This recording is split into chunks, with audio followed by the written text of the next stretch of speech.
True connection isn't about finding people who never disagree with you. It's about finding people who share your ultimate bottom line and surviving the inevitable clashes together. Exactly. And that is a really hard truth for a lot of us to swallow. It really is.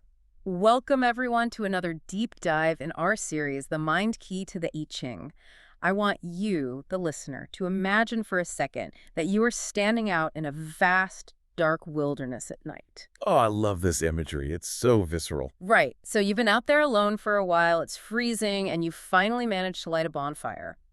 Slowly, as the flames get higher, people start to emerge from the shadows. Just kind of drawing to the warmth. Exactly. Their faces are flickering in the firelight. But here's the critical question. How do you know who is walking up to bring firewood to help you build and who is just, waiting for you to look away so they can steal your torch? And that question gets right to the core of what we are unpacking today. We're looking at this concept of Tong Ren, which loosely translates to fellowship or, basically finding your people. Finding your tribe, right? Yeah, but the framework we're exploring isn't some romanticized modern networking approach. It's not, shaking hands in a hotel lobby and suddenly everyone is this synergized team player. Right. No superficial LinkedIn connections here. No, not at all. It's a gritty, intensely realistic psychological journey. It's about how humans actually build genuine alliances.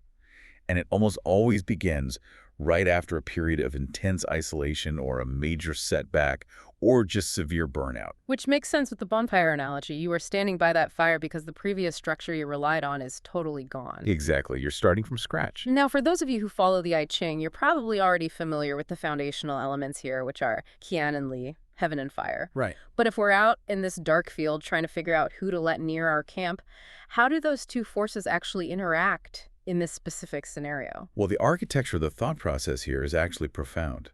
So heaven, which is positioned above, represents overarching rules. It's a clear order, a broad, eternal vision. Like the vast sky overhead? Yes, exactly.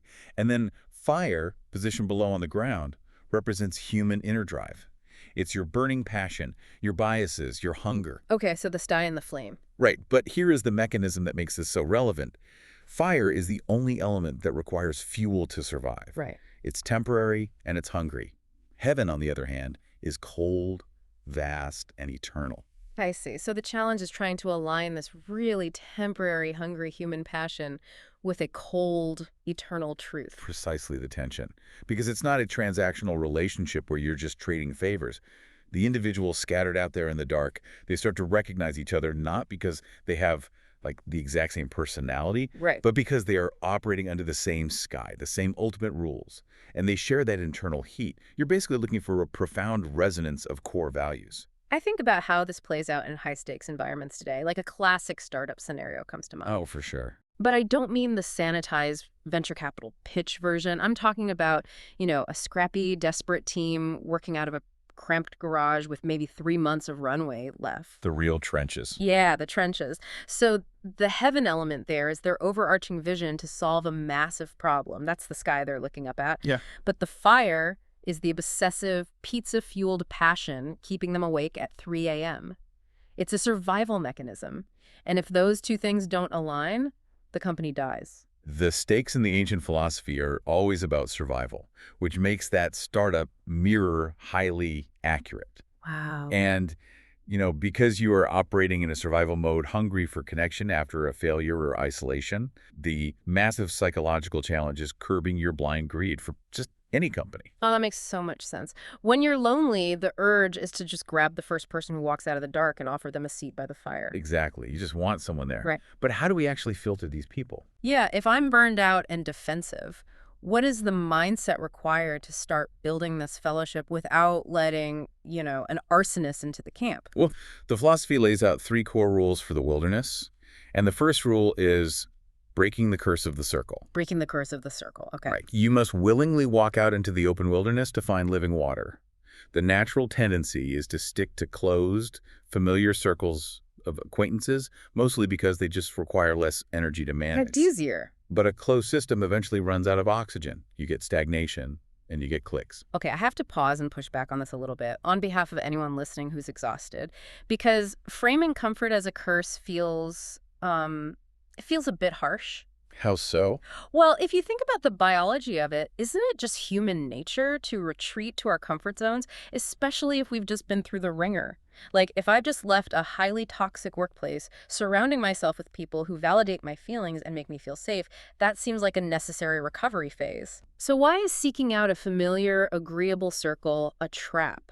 Because of the psychological toll it eventually takes on your perception of reality. Oh, okay. Like seeking out a circle of people who only echo your own thoughts feels biologically safe in the short term. It lowers your cortisol. We all want that. Right. It feels good. But long term, it strips away your ability to perceive the real world accurately. It creates this self-reinforcing bubble where bad ideas are celebrated just because they came from inside the group. Ah, it's a corporate echo chamber. Exactly the mechanism. Which makes the second rule so crucial. You must use your ultimate bottom line as a filter. Your ultimate bottom line. Right. You have to acknowledge that people are fundamentally different. And difference is actually a strategic advantage. You don't need identical habits. The question, where are we going, matters infinitely more than the cozy feeling of, let's all just be together. Okay, so it's the realization that I don't need a co-founder who likes, the same indie bands or coffee shops as I do. Right. That stuff doesn't matter when things get hard. Exactly. I need a co-founder who views failure, ethics, and work ethic through the exact same lens when the project inevitably goes sideways. And going sideways is totally guaranteed, which leads us to the third rule of the wilderness.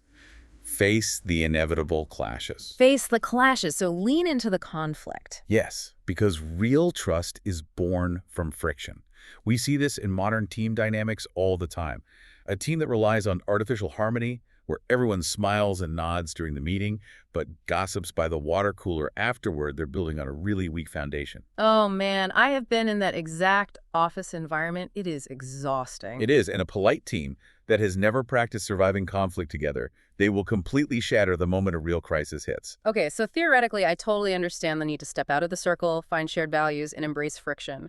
But practically. Yeah, the application is the hard part. Right, like if I am standing in that dark field, how do I actually cross the bridge from being isolated to forging these bonds? Well, the philosophy structures this journey by starting with the internal elements before moving to external actions.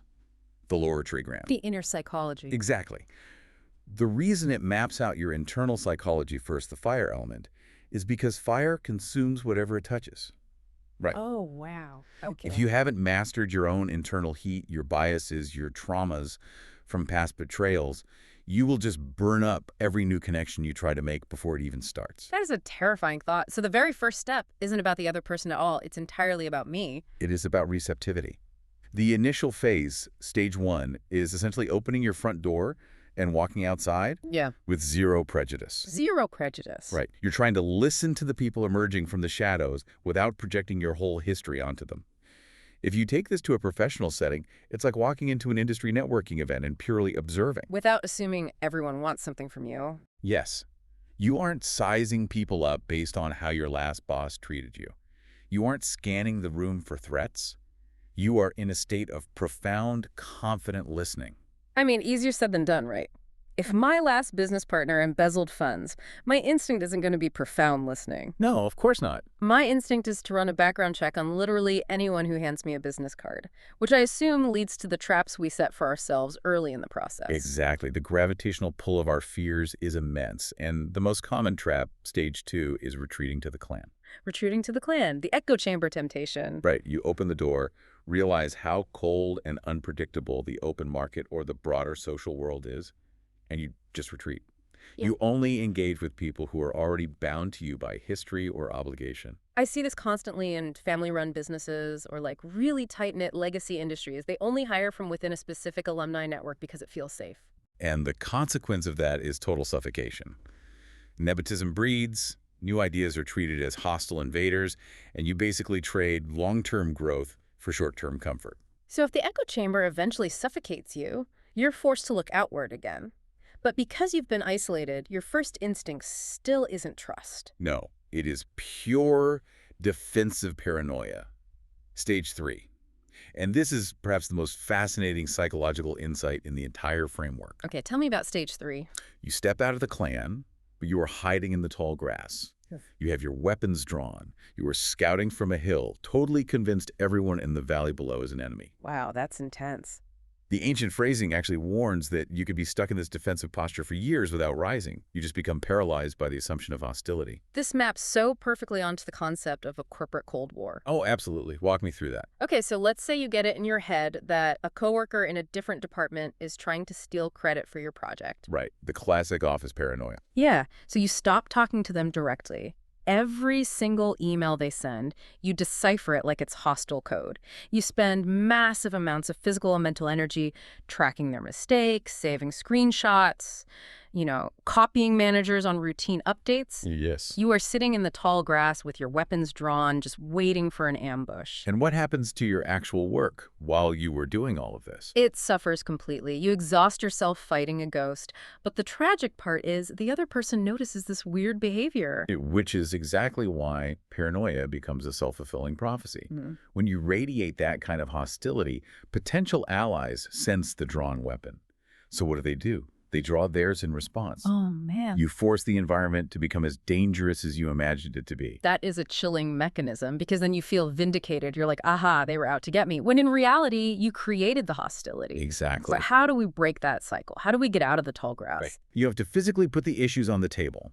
You drop the weapons and step into the upper half of the framework, the realm of external reality, the heaven aspect. You risk the confrontation to actually break the cycle.